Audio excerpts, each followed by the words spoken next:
بسم اللہ الرحمن الرحیم وذکر فإن الذکریٰ تنفع المؤمنین سبحان ربک رب العزة عما یصفون وسلام علی المرسلین والحمد للہ رب العالمین اللہم صل علی سیدنا محمد وعلی آل سیدنا محمد وبارک وسلم اللہم صل علی سیدنا محمد وعلی آل سیدنا محمد وبارک وسلم اللہم صل علی سیدنا محمد وعلی آل سیدنا محمد وبارک وسلم۔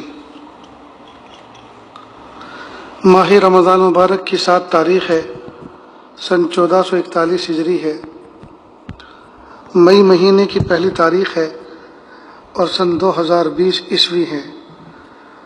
پورے ملک میں لاک ڈاؤن ہے اور کرونا وبا کا دورہ ہے۔ اللہ تعالیٰ سے دعا ہے اللہ پاک اس وبا سے انسانوں کی حفاظت فرمائے اور انسانوں کو اللہ کو پہچاننے کی توفیق عطا فرمائے۔ اس وقت جو ہے آداب معاشرت سے متعلق کچھ باتیں ذکر کی جاتی ہیں، جس شعبے کے ذریعے سے، جس دین کے شعبے کے ذریعے سے دلوں میں سکون آتا ہے، زندگیوں میں سکون آتا ہے، گھروں میں اطمینان اور چین سکون قائم ہوتا ہے، یہ اس شعبے سے متعلق باتیں ہیں۔ اس لیے کہ معاشرت کے معنی رہن سہن، آپس کا بہیو برتاؤ، اگر یہ اچھا نہیں ہوگا تو اپنے بھی پرائے ہو جائیں گے اور پرائے دشمن ہو جائیں گے اور دنیا جو ہے جہنم بن جائے گی۔ اور اگر آدمی حسن اخلاق سے پیش آئے، خندہ پیشانی سے پیش آئے، زبان میں شر نہ ہو، اخلاق اچھے ہوں، لین دین کا معاملہ بالکل صاف ستھرا ہو، چھوٹا بڑوں کا ادب احترام کرے، بڑے چھوٹوں پہ پیار و شفقت کریں، پڑوسی کا خیال رکھے، ایک دوسرے انسان کا پورا خیال رکھیں، احترام کریں، تو پھر دنیا بھی جنت کا نمونہ پیش کرے گی۔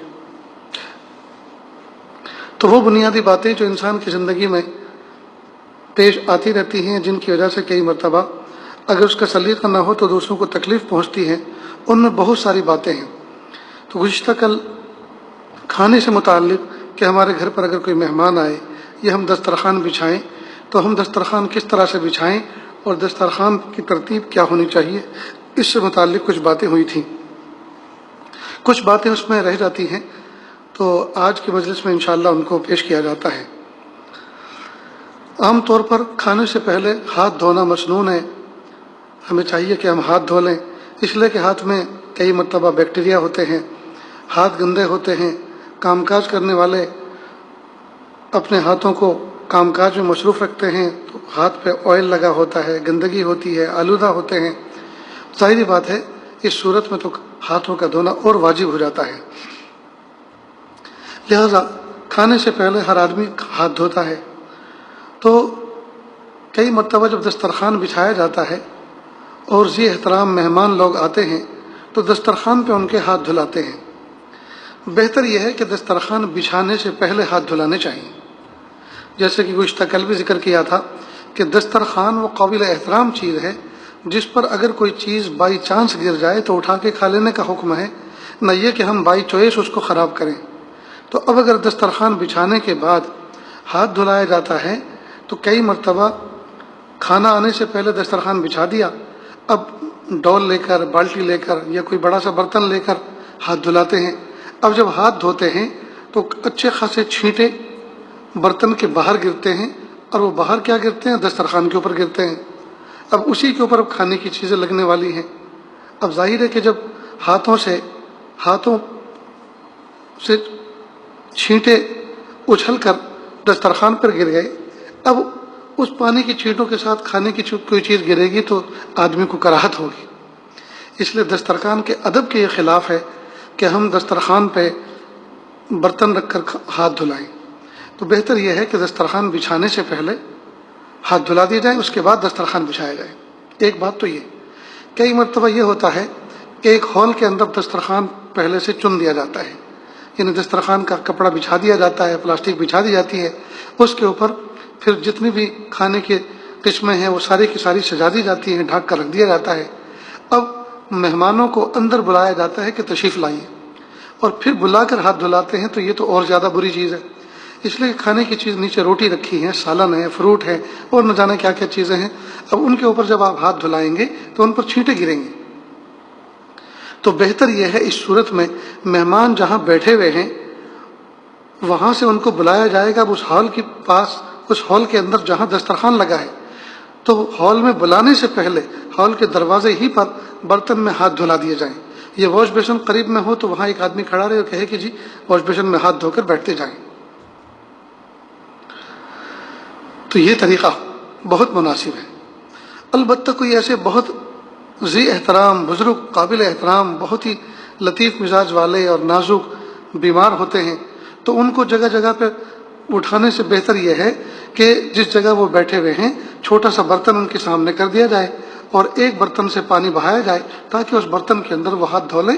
تو وہ ایک الگ معذور کا حکم الگ ہے، تاہم ان کو بھی دسترخوان پہ ہاتھ نہ دھلائیں یا کھانے کی جگہوں پہ ہاتھ نہ دھلوائیں تاکہ ادھر چھینٹ نہ آئے.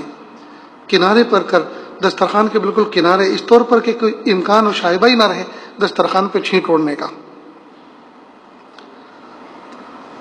اس کے بعد جب کھانا کھا چکے ہوتے ہیں پھر ہاتھ دھلانے ہوتے ہیں اور مہمان کو دھونے ہوتے ہیں. ظاہر بات ہے اب دسترخوان پہ جب کھانا کھا چکے اب یہی تو قیام نہیں کرنا، اٹھنا ہے یہاں سے. جب اٹھنا ہے تو بہتر یہ ہے کہ جب اٹھ ہی رہے ہیں تو جس جگہ پانی وافر مقدار میں ہے وہاں ہاتھ دھوئے، واش بیسن میں دھوئے، دروازے کے باہر نالی پر دھوئے، واش روم میں باتھ روم میں دھوئے، وہاں دھوئے. اس لیے کہ دسترخوان تو ویسے بھی چھوڑنا ہے کیونکہ دوسری محفل یہاں بیٹھنے والی ہے یا گھر کے افراد دوسرے یہاں بیٹھنے والے ہیں. تو اب مہمانوں کو تو یہاں سے اٹھنا ہی ہے. جب اٹھنا ہے تو اٹھنے کے بعد آگے جا کر ہاتھ دھو لیں دوسری جگہ پر. اس لیے کہ کھانے سے پہلے کئی مرتبہ صرف نیرے پانی سے ہاتھ دھونے سے کام چل جاتا ہے، لیکن کھانے کے بعد ہاتھ دھوتے ہوئے صابن کی ضرورت پڑتی ہے. جب صابن کی ضرورت پڑتی ہے تو پانی کی مقدار بھی بڑھ جاتی ہے، پانی بھی زیادہ چاہیے. لہذا بہتر یہ ہے کہ آدمی چھوٹے سے برتن میں دسترخوان پہ ہاتھ دھونے کے بجائے کھلے دھلے انداز سے واش بیسن میں ہاتھ دھوئے یا دروازے کے باہر کسی نالی پر کسی غسل خانے میں کہیں ہاتھ دھوئے. اب صابن جو استعمال ہوتی ہے ہاتھ دھونے میں بہتر یہ ہے کہ صابن کے بجائے لکوڈ سوپ استعمال کی جائے.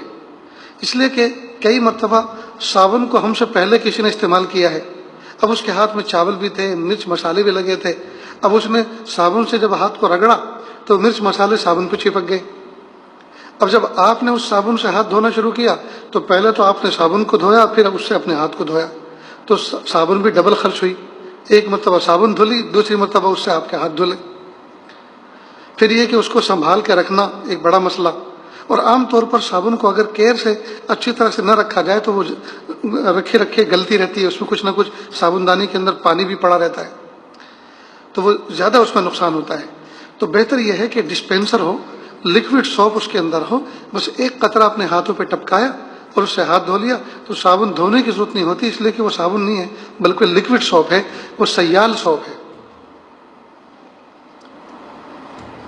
مجھے امید ہے کہ دسترخوان سے متعلق یہ باتیں سمجھ میں آئی ہوں گی. نیز ایک اور اہم بات، دسترخوان پہ جب کھانا چنا جاتا ہے تو کچھ چیزیں تو وہ ہوتی ہیں جو اصلاً کھانے کی ہوتی ہیں، مثلاً سالن ہے، روٹی ہے، چاول ہے، اس کے ساتھ جو بھی اس سے متعلقہ سالن ہو، تو یہ تو اصل کھانے کی چیز ہوتی ہیں. کچھ چیزیں ایسی ہوتی ہیں جو ان کے ساتھ میں میچ ملانے کے لیے تفقہن رکھ دیتے ہیں.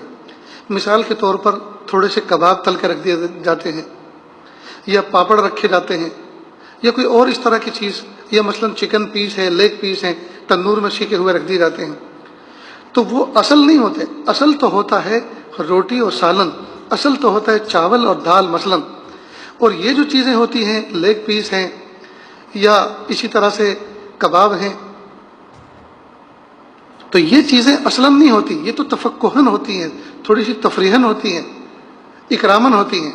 تو ظاہر ہے کہ یہ معدود چند ہوتی ہیں. ہر آدمی کے حساب سے مثلا ایک ایک لیگ پیس رکھ دیا، ہر آدمی کے حساب سے مثلا دو کباب رکھ دیے. تو آدمی جب ان چیزوں کو اپنی پلیٹ میں، اپنے حصے کی پلیٹ میں اتارے تو ڈھیر سارا کر کے نہ اتارے. ایسا نہ ہو کہ دوسرے لوگوں تک وہ پہنچ بھی نہ پائیں اور آپ تو اسی سے پیٹ بھریں کہ نہیں آج تو اس کا موقع ملا ہے، کباب تو مجھے بہت پسند ہے. بھائی بہت پسند ہے تو گھر پہ پسند ہے یا دوسرے کے گھر پہ کھانا پسند ہے؟ ہم اپنی پسند کو ذرا دبا کے رکھیں، دوسرے کے گھر کے اوپر اپنے شوق اور جذبے کی تکمیل نہ کریں، تو آپ نظر ڈال کے سوچ لیجئے، دیکھ لیجئے کہ واقعی یہ چیز جو ہے ایسی نہیں ہے جو پیٹ بھر کے کھانے کی ہو. یہ تو تفقہن ہر ایک آدمی کے حصے میں مثلا پر ہیڈ ایک پیس ہے، ہر آدمی کے حساب میں ایک عدد رکھا ہوا ہے، تو بس اتنا اٹھا لیں. پھر اگر میزبان اپنی مرضی سے آپ کے لیے اتارے تو الگ بات ہے. اس میں بھی لوگ بڑی غلطی کرتے ہیں. اسی طرح سے مثال کے طور پہ گلاب جامن ہے، بہت سے فنکشن میں بہت سے اس پہ گلاب جامن کا، اب یہ چیز ایسی ہے جو مہینوں میں کئی مرتبہ آدمی کو کھانے کی ملتی ہیں. اب سوچتے ہیں کہ واہ واہ، آج تو پیٹ بھی خوش ہو گیا، آنتیں بھی خوش ہو گئیں اور دل دماغ سب خوش ہو گیا، تو آج تو یہی سے پیٹ بھرنا ہے. سالن تو روز کھایا کرتے ہیں، گلاب جامن آج آئے ہیں. تو وہ گلاب جامن کیا ہے کہ وہ تو بس جس کے یہاں آپ کھا رہے ہیں اس کے اگلے پچھلے سارے گناہ آپ معاف کر دیں گے. اس لیے ایسی حرکت یہ اخلاق سے بالکل گری ہوئی ہوتی ہے، ایسا نہیں کرنا چاہیے. کئی مرتبہ دسترخوان پر کھانے سے فارغ ہوئے تو میزبان پوچھتے ہیں بھائی چائے چلے گی؟ اب فوراً گردن ہلا دیتے کہ جی ہاں، اس بات میں ہلا دیتے کہ جی چلے گی. حالانکہ یہ اپنے گھر پہ کھانے کے بعد کبھی چائے نہیں پیتے، لیکن آج مہمان پہنچ رہے ہیں اور مہمان کیا کہہ رہے ہیں، ارے اللہ کے بندو، تمہارے مہمان ہونے کی وجہ سے اس گھر میں گھر کے افراد فجر کے بعد سے دوپہر کے کھانے کی تیاری میں لگے تھے، اور ابھی تو آپ کھا کے فارغ ہوئے ہیں، اور یہ ابھی آپ کے سامنے سے جو بچا ہوا کھانا ہے اور برتن ہے یہ پورے کچن میں پہنچے بھی نہیں ہیں، اور گھر والے ابھی ان کو ریسیو کر رہے ہیں، اور اوپر سے ایک نیا آرڈر ان کے اوپر پہنچ گیا ہے کہ بھائی سب کے لیے چائے بناؤ. تو بتائیے ان پر کتنی بڑی مصیبت آئے گی. سب کے لیے چائے بنائیں گے. اس لیے ہرگز میزبان کو نہیں پوچھنا چاہیے کیوں خواہ کے اپنے گھر والوں پہ ظلم کر رہے ہیں. جب یہ کھانے کے بعد اپنے گھر پہ نہیں کھاتے تو آج کیوں ان کا شوق پورا کیا جا رہا ہے، آج کیوں خواہش پوری کی جا رہی ہے ان کی. پوچھنے والا بے وقوف ہے. ہرگز نہیں پوچھنا چاہیے. اور مہمان کو بھی چاہیے کہ اتنا بے غیرت نہ بنے، یہ سوچے کہ وہ بھی اللہ کی بندی ہیں، وہ بھی کمزور ہیں. وہ صبح سے بیچارے 5-6 قسم کے انہوں نے سالن اور دسترخوان پہ جو ہے نعمتیں ہمارے سامنے چن کر رکھی ہیں، تیار کر کے رکھی ہیں. تھک ہار کے ان کا کیا حال ہوا ہوگا. ابھی تو ان کو کھانا باقی ہے، ابھی تو دوسری محفل کے لیے انتظام کرنا ہے. اوپر سے ہم نے چائے کا اشارہ کر کے اور ان کے اوپر بوجھ ڈال دیا. یہ عاجز کئی مرتبہ دینی سفر پر جاتا ہے اور ہمارے ساتھ ضمن لمبا چوڑا دسترخوان ہوتا ہے، کافی سارے لوگ پیچھے بھی ہوتے ہیں، تو ہم سے پوچھتے ہیں تو میں تو فوراً کہتا ہوں دیکھو بھائی، میں نے کھانا کھایا ہے، مجھے بیان بھی کرنا ہے، مجھے نشاط چاہیے، تھکا ہوا بھی ہوں، سفر بھی کر کے آیا ہوں، صرف ایک پیالی چائے بنائیں، سب کے لیے نہیں. کہ کسی کو بھی عادت نہیں ہے چائے پینے کی کھانے کے بعد. لیکن میں اگر اس طرح سے نہ کہوں تو آپ سب کی خاموشی کو اس بات سمجھیں گے، سب کی خاموشی کو یس سمجھیں گے، اور آپ جا کر سب کے لیے چائے بنوائیں گے. چائے بھی گھنٹوں میں بنے گی اور تکلیف بھی سب کو بنانے والوں کو ہوگی. اس لیے بہتر یہ ہے کہ صرف آپ ایک پیالی چائے میرے لیے بنوا کے لے آئیں. تو یہ چیزیں ذرا مائنڈ کرنے کی ہیں، سوچنے کی ہیں کہ جس طرح سے ہم اپنی راحت کو ہمیشہ پیش نظر رکھتے ہیں تو ہم کسی کے یہاں جائیں تو ان کا بھی تو خیال رکھیں. نیز کسی کے یہاں کھانا کھا کر آئے ہیں تو کھانا کھانے کے بعد میزبان کو 2 میٹھی بات بھی کہنی چاہیے کہ بھائی ماشاء اللہ بہت دل خوش ہوا، ہماری ماں بہنوں نے پتہ نہیں کب سے اس میں محنت جٹا کے رکھی تھی، اتنا شاندار کھانا بنایا، دل خوش ہو گیا، اگر پیٹ میں جگہ ہوتی تو اور کھاتے. اب یہ الفاظ جب میزبان کے ذریعے سے اندر تک پہنچیں گے تو گھر والوں کو یہ الفاظ جو ہے وٹامن سی اور ڈی بلکہ ملٹی وٹامن ہوں گے، ساری تھکن دور ہو جائے گی. اس لیے کہ ہر انسان کو اپنی تعریف اچھی لگتی ہے. تو جب گھر والوں تک یہ الفاظ پہنچیں گے تو آپ کی طرف سے ان کے لیے بہت بڑا انعام ہوا کہ آپ نے ان کی گویا تھکن دور کر دی، ان کی ہمت افزائی ہو گئی. کئی مرتبہ ہم لوگ کھا پی کے آ جاتے ہیں لیکن نہ خندہ پیشانی سے شکریہ کے الفاظ ہماری زبان سے نکلتے ہیں، نہ گھر والوں تک سلام کلام کا پیغام پہنچایا جاتا ہے، نہ اس کی اچھائی بیان کی جاتی ہے، حالانکہ گھر والے انتظار کرتے ہیں. بلکہ ہمارے بعض بزرگوں نے تو یہاں تک فرمایا کہ جب کھانا دسترخوان پہ طرح طرح کی چیزیں آئیں تو ہر ایک کو کچھ نہ کچھ چکھو، کچھ نہ کچھ چھیڑو. اس لیے کہ گھر والے جب یہ برتن واپس اندر کچن میں جاتے ہیں تو بغور دیکھتی ہیں کہ یہ چیز انہوں نے کھائی کہ نہیں، یہ چکھی کہ نہیں، اور جس چیز کو دیکھتے ہیں کہ اس کو کسی نے چھویا تک نہیں تو ان کو افسوس ہوتا، ہائے ہم نے اتنی محنت کر کے اس کو بنایا، کاش کہ اس کو بھی کھا لیتے، اس کو بھی چکھتے تو وہ کھاتے ہی رہ جاتے. تو جب ان کی چاہت یہ ہوتی ہے ان کی پسندیدگی یہ ہوتی ہے کہ وہ چاہتے یہ ہیں کہ جتنی بھی چیزیں ہم نے بنائی ہیں سب کو مہمان چکھ کر جائیں، کھا کر جائیں، تو پھر ہمیں چاہیے کہ تمام چیزوں میں کچھ نہ کچھ ایسی حرکت کر دینی چاہیے تاکہ پتہ چلے کہ اس کو بھی کھایا گیا ہے۔ نیز ایک بات کا اور اہتمام کریں کہ جب ہم نے کسی تھال میں سے چاول اپنی طرف کر کے کھائے ہیں یا سالن اتار کے اپنی طرف کھایا ہے، اب کچھ بچ گیا تو بچا ہوا سالن، بچے ہوئے چاول، بچی ہوئی بریانی اس طرح سے ڈیکوریٹ کر کے آپ واپس کریں تاکہ گھر والوں کو رغبت ہو کہ ہاں کھانا صاف ستھرا بچ کر آیا ہے۔ کئی مرتبہ ایک پلیٹ ہوتی ہے، 3 آدمی مثال کے طور پہ مشترکہ اس میں کھاتے ہیں اور وہ پورا نہیں کر پاتے کیونکہ وہ اتنی کوانٹٹی میں ہوتا ہے سالن کہ پورا نہیں کر پاتے، لیکن اب وہ جو بچ کر جاتی ہے تو اس کے جو پلیٹ کے حاشیے اور کنارے ہوتے ہیں وہ اتنے آلودہ اور خراب ہوتے ہیں، لگتا یہ ہے کہ جیسے مرغی اپنے پیروں سمیت اس کے اندر کچھ حرکت کر کے گئی ہو۔ سلیقے کا ادب یہ ہے کہ ہم کھانے کے بعد اس کے کناروں کو روٹی کے لقمے سے سلیقے کے ساتھ صاف کر دیں تاکہ یہ ڈیکوریٹ ہو جائے، اور جب یہ پلیٹ واپس جائے تو ان کو یہ تو لگے کہ اس میں سے کوانٹٹی کم ہوئی ہے، کھایا ہے، لیکن ان کو یہ رغبت ہو کہ سلیقے کے ساتھ کھایا گیا، دیکھو کتنے صاف ستھرے انداز سے آیا ہے۔ نیز ٹوٹی ہوئی روٹی اور ٹوٹی ہوئی بوٹی کو پہلے ختم کرنا چاہیے۔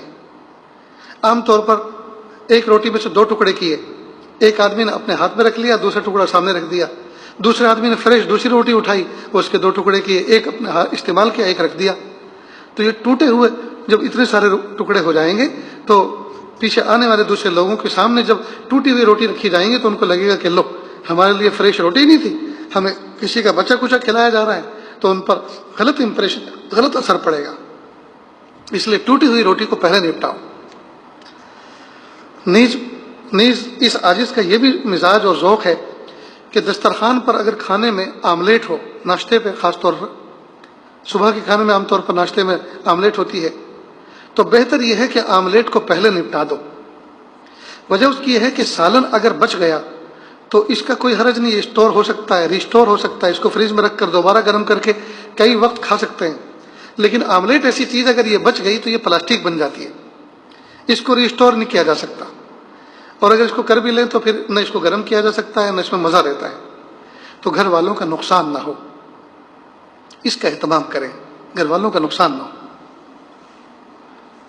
نیز کئی مرتبہ دسترخوان پر مٹھائی ہے یا کوئی اور تفریح تفقہ ایسی چیز ہے تو وہ بڑے برتن میں رکھی جاتی ہے، اور پھر اس میں چمچہ بھی ہوتا ہے، چمچ بھی ہوتا ہے، اور اس میں سے پیالی میں نکالنے کے لیے وہ بڑی چمچ ہوتی ہے، تو بڑی چمچ سے اپنی پیالی میں اتاریں اور پیالی سے پھر چاہے ہاتھ سے کھا لیں، آپ ہاتھ سے کھانے کی اگر کوئی چیز ہو نہیں تو چمچی سے کھائیں۔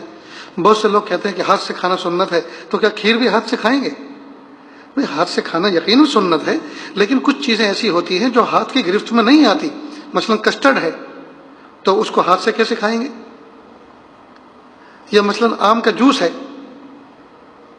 مینگو پلپ ہے، اب اس کو ہاتھ سے کیسے کھائیں گے؟ تو اس کے لیے تو کوئی واسطہ چاہیے نا، کوئی چمچ چاہیے، تو ہر جگہ وہ ہاتھ کی سنت نہیں چلتی، وہاں پھر چمچی سے کھانا سنت بن جاتا ہے، کیونکہ اس کسی نہ کسی چیز کے ذریعے سے تو اس کو اٹھانا پڑے گا نا، تو ظاہر ہے کہ جو چیز اٹھائیں گے وہ ایک ذریعہ ہوتی ہے۔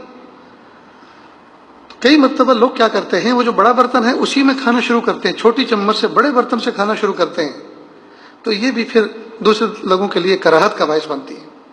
اس لیے کہ ایک تو ہم سب کے منہ ایسے صاف ستھرے نہیں ہوتے جیسے ہونے چاہیے، کوئی گٹکا کھاتا ہے، کوئی مسواک نہیں کرتا، برش نہیں کرتا، وہ ہنستا ہے تو دانتوں کی آدھے دانت جو ہے وہ میل سے آلودہ ہوتے ہیں، اور مونچھیں کسی کی اتنی لمبی ہوتی ہیں کہ کھانے کی چیزوں میں، پینے کی چیزوں میں، برتن میں شریک ہو جاتی ہیں، کیونکہ اللہ کے محبوب صلی اللہ علیہ وسلم کی سنتوں کا اہتمام نہیں، لبوں کو تراشتے نہیں، مسواک کرتے نہیں، برش کرتے نہیں، دانتوں کو صاف کرتے نہیں ہیں، اور گفتگو کرتے ہوئے ہونٹوں کو، لبوں کو صاف کرتے نہیں ہیں، دونوں کناروں پر تھوک آ جاتا ہے۔ اب جب ایسا بندہ ہمارے سامنے بیٹھے گا تو اس کی بچا ہوا کون کھانا، تو کس کو رغبت ہوگی اور کون کھانا پسند کرے گا؟ اس لیے میرے بھائیوں اور بہنوں، ہمیں چاہیے کہ ہم اللہ کے محبوب صلی اللہ علیہ وسلم کی ایک ایک سنت کو پیر کے ناخن سے لے کے سر کے بال تک سینے سے لگا کے رکھیں، ایک ایک سنت پر عمل کریں، اس میں تو ہمارا ہی تو اس میں نفع ہے۔ اب دیکھیں نا، کورونا وبا کا دور ہے، کورونا وائرس کی وبا ہے، عام ہے. اب بار بار محکمہ صحت کی طرف سے کہا جا رہا ہے کہ 20 منٹ کے بعد جو ہے آپ سینیٹائزر کریں، اپنے ہاتھوں کو صاف کریں، اپنے ہاتھوں کو واش کریں، صابن سے دھوئیں. اب بتائیے، یہ دنیا والے، اللہ کے محبوب صلی اللہ علیہ وسلم کی سنتوں پر عمل نہ کرنے والے، جو 1 انچ لمبے کھرپے اور پھاوڑے جیسے ناخن جنہوں نے بڑھا کے رکھے ہیں، وہ لاکھ سینیٹائزر کریں، لاکھ صابن سے دھوئیں. وہ جو ناخن کی جڑیں ہیں، تو کیا اس کے اندر سے وائرس کو نکالا جا سکتا ہے؟ اور یہ جو استنجا کرتے ہیں، اور استنجا کر کے نہ جانے کتنی ذرات نجاست کی اپنے ناخنوں میں چھپا کے لاتے ہیں، ذرا سوچے تو صحیح، تصور کریں تو رونگٹے کھڑے ہو جاتے ہیں اور گھن آتی ہے. حالانکہ ناخن کاٹنا انسان کی فطرت میں سے ہے. جانور ناخن نہیں کاٹتے، لیکن ناخن کاٹنا انسانوں کی فطرت ہے. لیکن افسوس کی بات ہے کہ کیا عورت، کیا مرد، اور نہ جانے کتنے اہل ایمان اور باحجاب عورتیں وہ ناخن بڑھانے کا شوق لیے ہوئے ہیں. بہت افسوس کی بات ہے. ناخنوں کو اہتمام کے ساتھ کاٹنا چاہیے. ناخن رکھنا یہ اللہ کے محبوب صلی اللہ علیہ وسلم کی صریح سنت کی خلاف ورزی ہے، اور انسان کا خود اس میں بہت بڑا نقصان ہے. مجھے تو سمجھ میں نہیں آتا کہ دونوں ہاتھوں کے لمبے لمبے ناخن لے کر رکھنے والے یہ استنجا کس طرح سے کرتے ہوں گے، اور کیسے یہ ان ناخنوں کی زد سے محفوظ رہتے ہوں گے. اس لیے ناخن کاٹنے کا خاص طور سے جمعہ کے دن سنت ہے. اول یہ ایک تو جمعہ کے دن سنت ہے ہی، لیکن جب ناخن بڑھ جائیں، اتفاق سے جمعہ کے دن نہ کاٹ سکیں تو جب بڑھے ہوئے ہوں اسی وقت کاٹ لیں، وہ بھی سنت ہے. تو یہ چند باتیں آداب معاشرت سے متعلق تھی، کھانے پینے کی چیزوں سے متعلق تھی. اللہ تعالیٰ سے دعا ہے اللہ تعالیٰ ان باتوں پہ عمل کرنے کی توفیق عطا فرمائے. وآخر دعوانا ان الحمد للہ رب العالمین. دعا کر لیجیے. بسم اللہ الرحمن الرحیم. اللہم صلی علی سیدنا محمد وعلی آل سیدنا محمد وبارک وسلم. لا احصی ثناء علیک انت کما اثنیت علی نفسک رب اغفر ورحم وانت خیر الراحمین. حسبی اللہ لا الہ الا ہو علیہ توکلت هو رب العرش العظیم. اللہ جی، آج جمعہ کا مبارک دن ہے، ہم سب کے سب نہا دھو کر بیٹھے ہیں. میرے پیارے رب، جس طرح سے صابن کے ذریعے سے ہم نے اپنے ظاہری جسم کے میل کو دور کر دیا، میرے پیارے اللہ ہمارے باطن کے میل کو آپ دور فرما دیجئے. اللہ تقوی دے دیجئے، پاکیزگی دے دیجئے، معرفت دے دیجئے، قرب دے دیجئے، اپنی محبت دے دیجئے، اپنی معرفت دے دیجئے.